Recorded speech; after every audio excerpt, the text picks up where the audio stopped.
Republik Islam Iran sedang melancarkan perang informasi yang cukup sukses melawan Barat dengan menebar perpecahan. Dan yang telah kita lihat adalah ketika Republik Islam Iran mulai dibongkar, mereka justru semakin meningkatkan kampanye informasinya untuk mendelegitimasi perang terhadap mereka.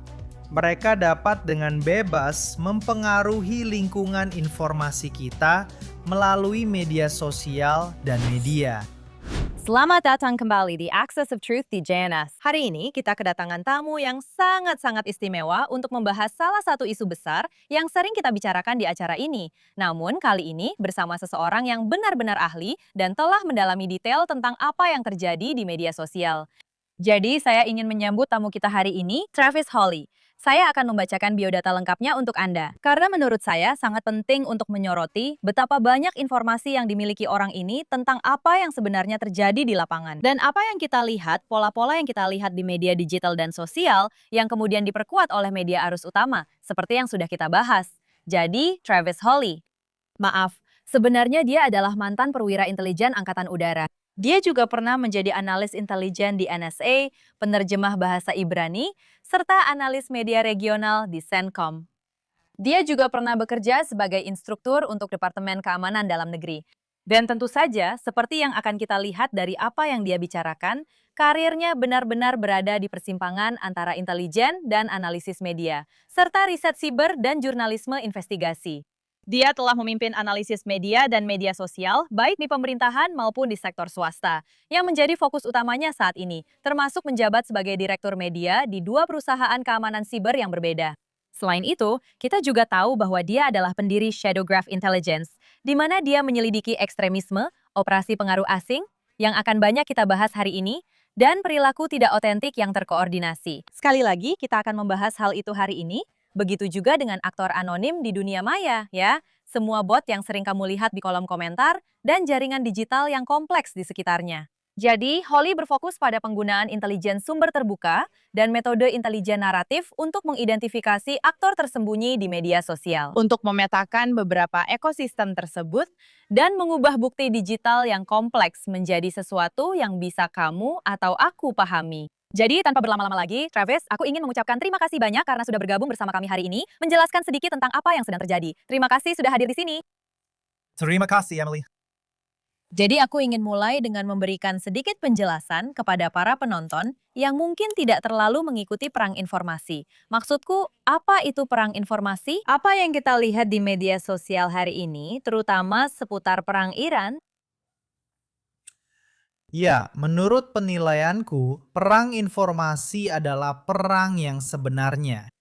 Yang kita pahami adalah bahwa Rusia telah gagal menguasai Ukraina. Republik Islam Iran telah gagal mempertahankan diri melawan Amerika Serikat dan Israel dalam perang kinetik. Namun Republik Islam Iran sedang melancarkan perang informasi yang cukup sukses melawan Barat, melawan Israel, dan juga melawan pemerintahan Trump pada saat yang sama. Dengan menabur perpecahan, memanfaatkan perpecahan yang sudah ada di kedua negara tersebut, di mana sudah ada keretakan secara politik, ekonomi, sosial, dan lain sebagainya. Dan yang telah kita lihat adalah ketika Republik Islam Iran telah dilumpuhkan. Dalam hal pertahanan udara, angkatan laut, mereka justru semakin meningkatkan kampanye informasinya untuk mendelegitimasi perang terhadap mereka.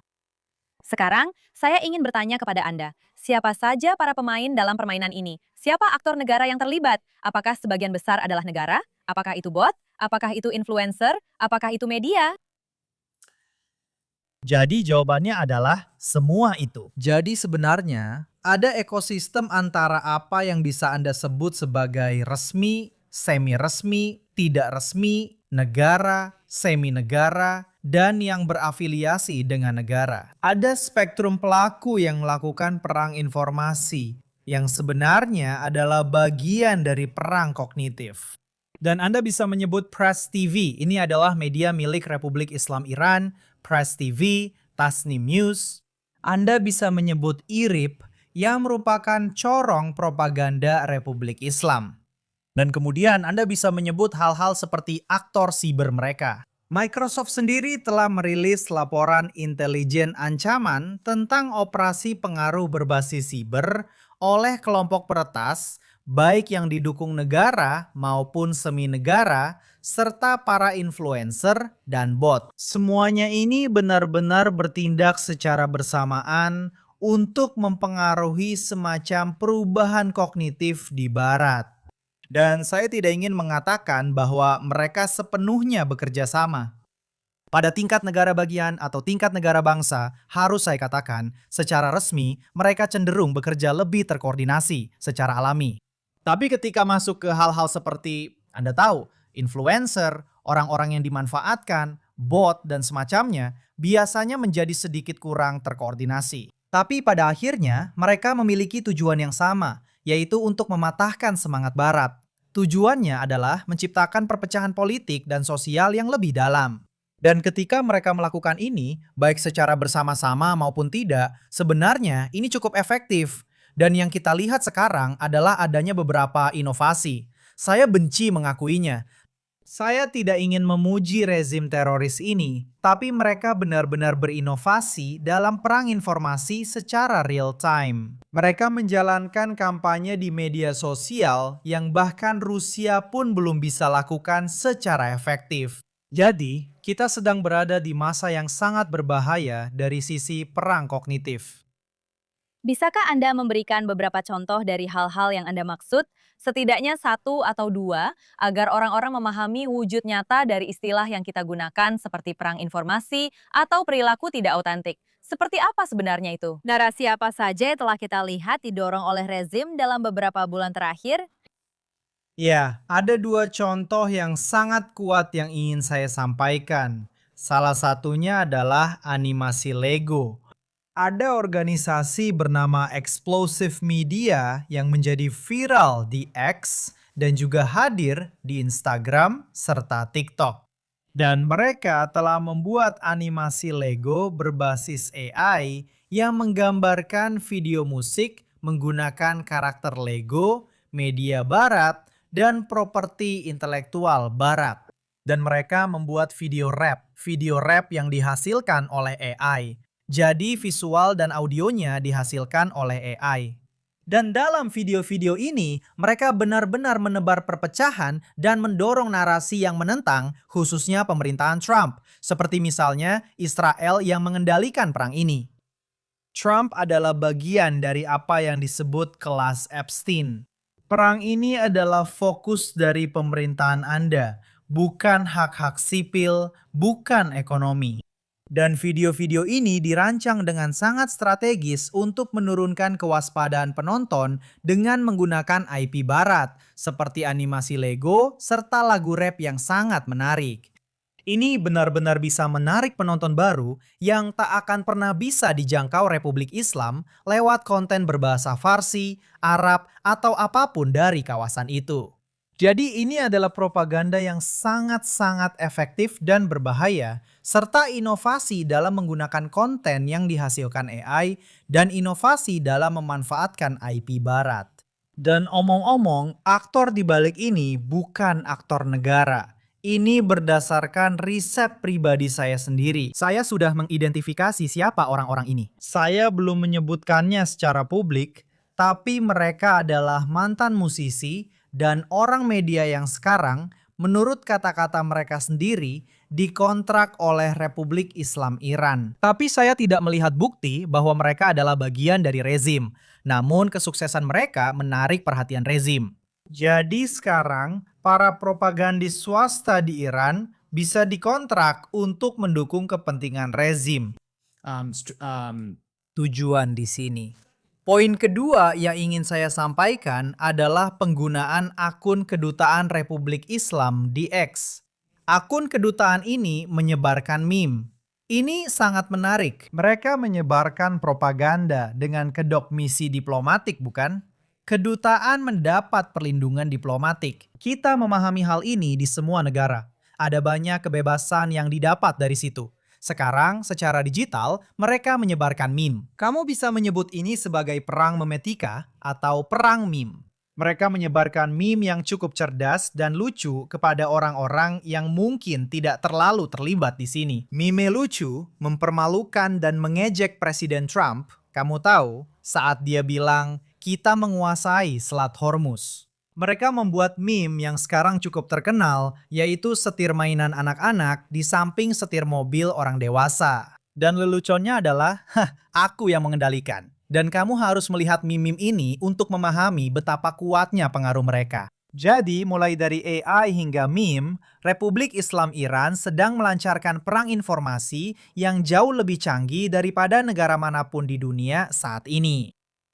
Sepertinya mereka menggunakan banyak perpecahan sosial yang sudah ada atau telah ada sebelumnya di Barat, lalu mengeksploitasinya melalui propaganda, melalui apa yang bagi penonton biasa tampak seperti lelucon yang sangat cerdas dan lucu. Materi yang bisa saja dilihat oleh siapapun di Amerika, terutama jika mereka, misalnya, secara politik tidak benar-benar sejalan dengan Presiden Trump. Apakah itu benar? Apakah mereka memang memanfaatkan perpecahan sosial itu? Benar sekali, dan memang seharusnya begitu meskipun saya benci mengakuinya.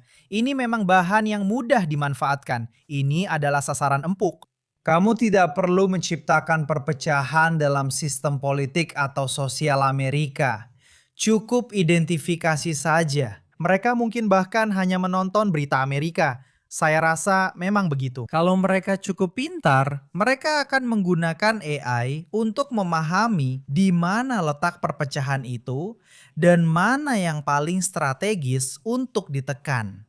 Jadi, saya pribadi belum terlalu banyak melihat atau bahkan tidak ada yang langsung terlintas di pikiran saya narasi baru. Tapi menurut saya, yang mereka lakukan dengan cukup baik adalah mendorong narasi-narasi yang sudah ada seperti Epstein, kontroversi Epstein ini, dan juga yang lainnya. Di mana kita memahami, terutama di pihak Partai Republik yang sekarang sedang berkuasa, tentu saja di Amerika Serikat. Semacam perang saudara bisa dibilang antara kelompok MAGA dan kubu America First, dengan istilah-istilah yang berbeda di sini. Dan menciptakan jurang, memperlebar jurang di antara kelompok-kelompok itu.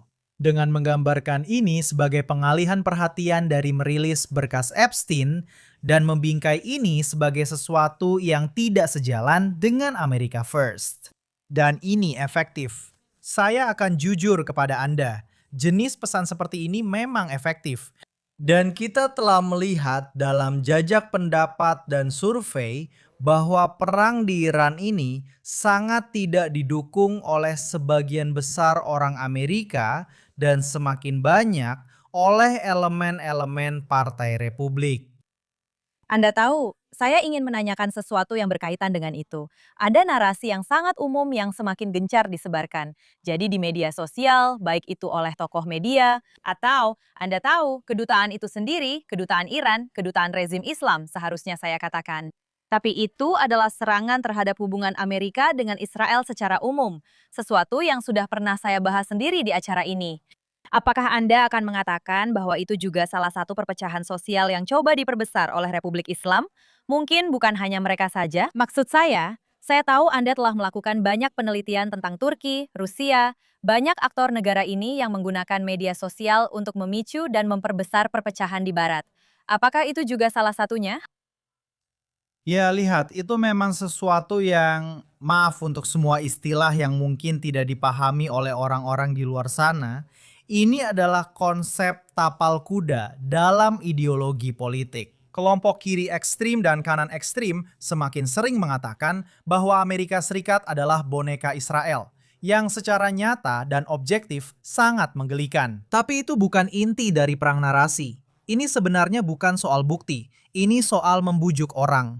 Dan untuk benar-benar menciptakan perpecahan yang lebih besar antara Amerika Serikat dan Israel, mereka hanya perlu terus mengobarkan api itu, menambah bahan bakar ke dalamnya. Api itu akan membesar jika kamu terus menambah bahan bakar. Api itu tidak peduli mana yang nyata atau tidak.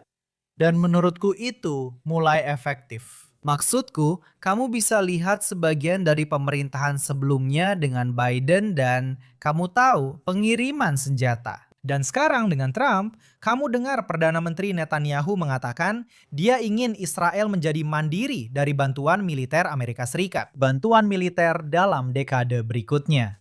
Ini adalah perkembangan yang belum pernah terjadi sebelumnya, tidak terpikirkan setelah 7 Oktober. Dan sebagian, saya percaya kamu bisa mengaitkannya dengan perang informasi melawan Israel dan Amerika Serikat, bahwa hubungan itu tidak dapat dipertahankan.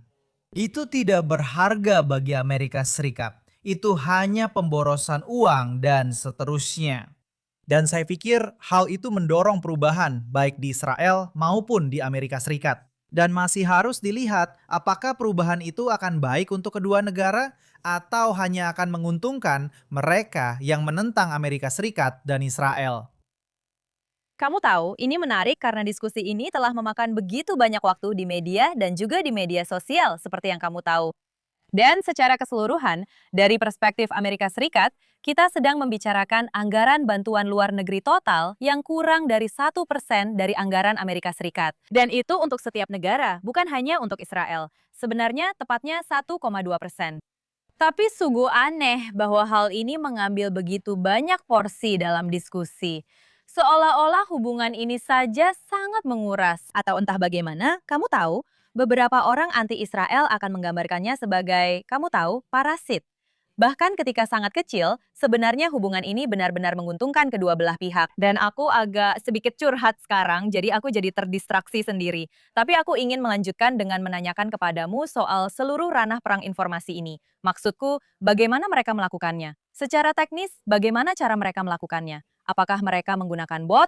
Apakah mereka membayar influencer? Kamu tadi sempat menyinggung sedikit tentang itu.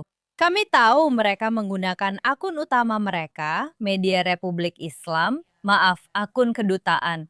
Benar. Bagaimana lagi mereka memperkuat narasi-narasi ini? Dan setelah itu tersebar, lalu apa? Kamu tahu, Republik Islam bisa saja memposting meme lucu tentang Donald Trump. Tapi bagaimana mereka menyebarkannya ke audiens yang tepat? Ya, jadi memang bot-bot sedang dimanfaatkan. Kami melihat mereka, kamu tahu, saya baru saja membuat beberapa laporan secara pribadi dan akan segera saya publikasikan secara umum yang mengidentifikasi beberapa jaringan ini yang sering disewa. Mereka bisa seperti bot yang disewa, ada operasi di luar Republik Islam Iran. Saya akan katakan ini, entah itu saya tidak bisa mengatakan dengan pasti, saya tidak mengaku sebagai ahli bot Iran.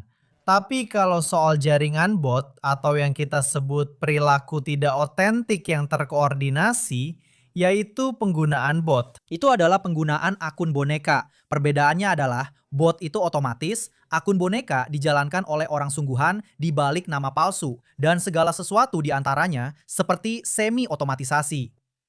Biasanya, negara menggunakan akun boneka. Lebih jauh lagi, operasi yang lebih canggih, militer, dan badan intelijen yang menjalankan hal-hal tersebut.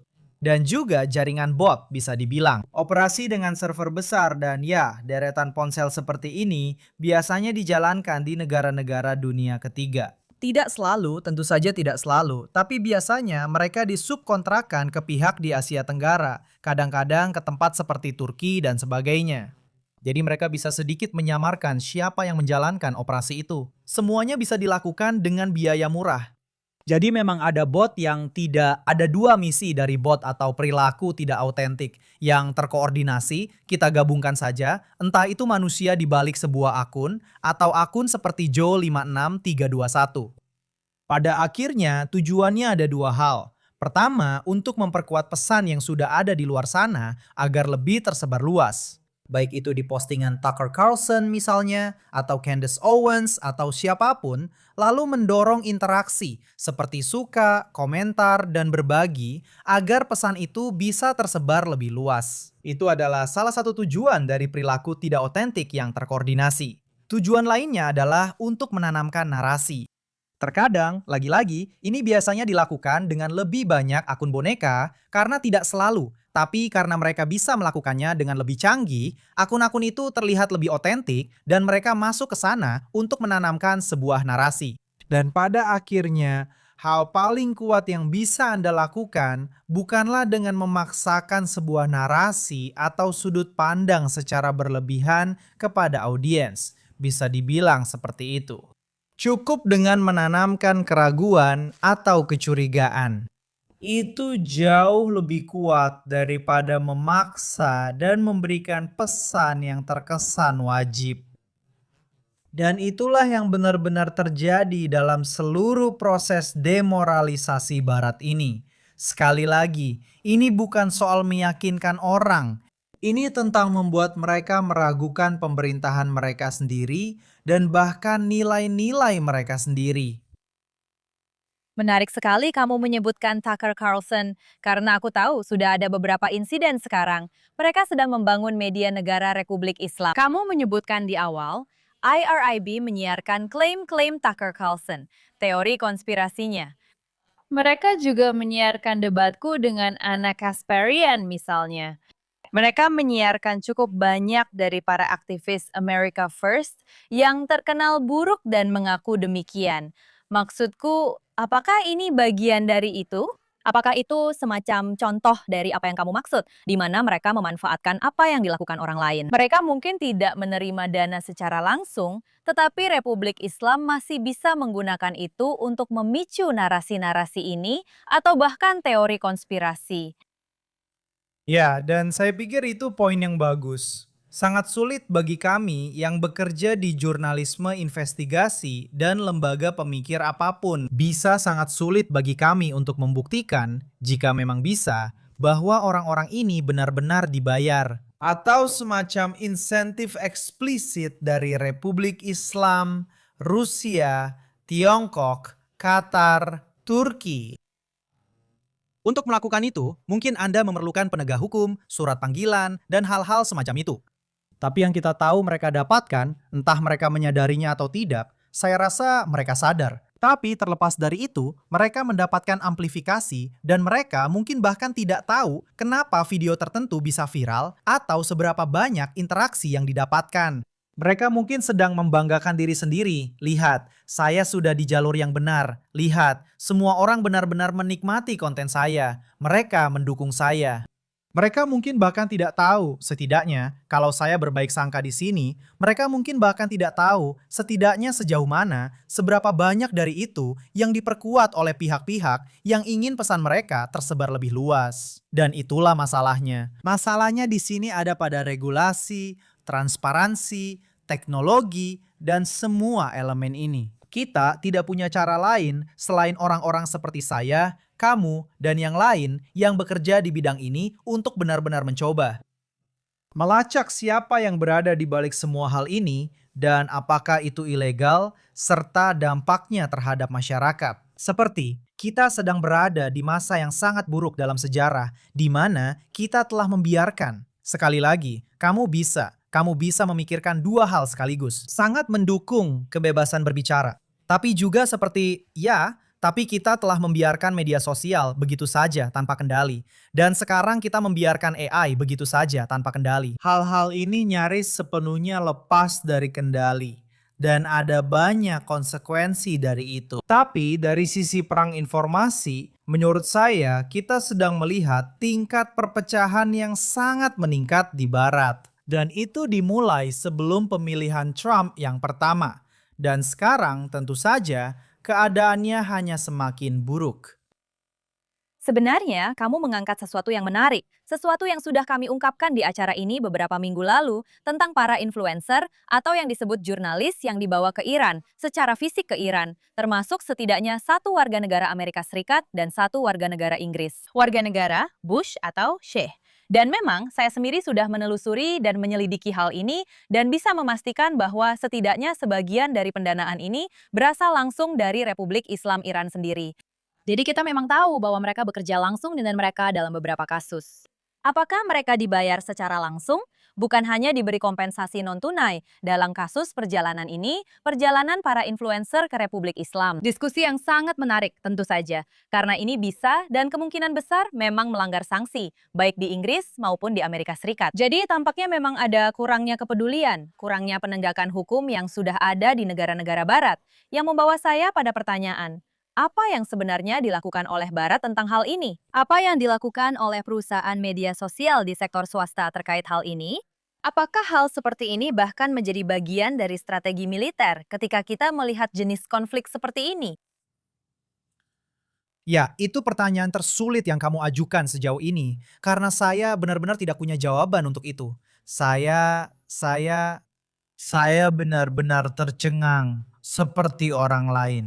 Bagaimana kita membiarkan orang Amerika tidak hanya pergi ke negara-negara musuh ini, baik itu perjalanan yang dibayar maupun gratis, atau tanda kutip demi jurnalisme, lalu kembali ke Areta Esak dan tiba-tiba mulai menjadi corong bagi para musuh ini. Sebaliknya, ada juga orang-orang seperti ini dari negara lain yang datang ke Iraq Serika dan menunjukkan kebencian yang sama. Dan ya, dari yang saya lihat, Anda bisa membicarakan Medea Benjamin dari Code Pink, Anda bisa membicarakan Kala Walsh. Maksud saya, daftarnya panjang. Hasan Piker sekarang dipanggil pengadilan karena bepergian ke Kuba. Dan Anda tahu, baik itu potensi pelanggaran OFAC, pelanggaran sanksi, juga Anda tahu potensi aktivitas yang bersifat seperti makar. Lihat, saya tidak. Saya pikir mungkin memang tidak ada garis yang jelas. Saya tidak tahu. Saya bukan ahli hukum yang tahu di mana batasnya, bisa dibilang, antara kebebasan berbicara dan suka. Ya, sepertinya batas-batas itu hampir digambar ulang. Kamu tahu, kita hampir berada di wilayah baru. Seperti yang kamu bilang, kita memang tidak benar-benar tahu. Di satu sisi, ada hak kebebasan berbicara yang dilindungi oleh konstitusi, yang sangat penting, kamu tahu. Ini adalah sesuatu yang benar-benar ingin kita pertahankan. Dan pada saat yang sama, prinsip yang sama itu seolah-olah dibalik. Prinsip itu dijadikan senjata. Prinsip itu digunakan untuk melawan Barat itu sendiri. Jadi, di mana batasnya? Maksud saya, Dengan media sosial, kebebasan berbicara seolah sedang didefinisikan ulang. saya pikir ini adalah era of demokrasi yang menunjukkan sisi lemahnya. Demokrasi, saya pikir kebanyakan orang yang rasional akan berpendapat bahwa ini adalah sistem terbaik. Tapi ini juga bukan sistem tanpa cacat serius. Begitu juga dengan kapitalisme. Kita tidak perlu membahas itu, tapi menurut saya kapitalisme memberi setiap orang peluang terbaik, namun tentu saja juga sering dieksploitasi. Apa yang kita lihat di sisi demokrasi adalah kebebasan berbicara memberikan keuntungan asimetris bagi pihak lawan. Dan contoh sempurnanya adalah 4 besar: Republik Islam Iran, Rusia, Tiongkok, dan Korea Utara. Mereka dapat dengan bebas mempengaruhi lingkungan informasi kita melalui media sosial dan media. Dan kita sangat sulit bagi kita untuk masuk ke lingkungan informasi mereka dan mempengaruhi mereka. Kita melihat itu sekarang dengan Republik Islam Iran. Akses internet telah diputus selama beberapa bulan. Jadi kita tidak bisa menjangkau rakyat Iran, tetapi Republik Islam Iran dapat menggunakan perang min dan video Lego yang dihasilkan AI untuk menjangkau audiens Barat. Ngomong-ngomong, sudah ada beberapa laporan tentang hal ini, dan mereka telah menghitung beberapa kampanye ini. Mereka memiliki lebih dari 1 miliar penayangan. Ini adalah masalah yang sedang dihadapi demokrasi. Kita sedang belajar secara langsung. Lingkungan informasi kita sangat mudah untuk dieksploitasi. Dan karena sifat media sosial, kecepatan narasi menyebar, kemampuan untuk mempengaruhi perubahan sangat luar biasa. Saya akhiri dengan ini, dan saya pikir semua orang harus mulai mengatakannya. Ini adalah hipotesis saya. Media sosial adalah senjata disrupsi massal yang sedang berada di ambang menjadi senjata pemusnah massal. Nah, saya ingin bertanya kepada Anda, untuk para penonton, untuk orang biasa, maksud saya, apakah ada tanda-tandanya? Bagaimana orang tahu jika apa yang mereka terima, apa yang mereka baca adalah narasi yang telah dimanipulasi? Atau memang sudah tidak ada cara untuk mengetahuinya saat ini? Saya tidak akan berbohong. Ya, ada caranya, tapi itu sangat sulit.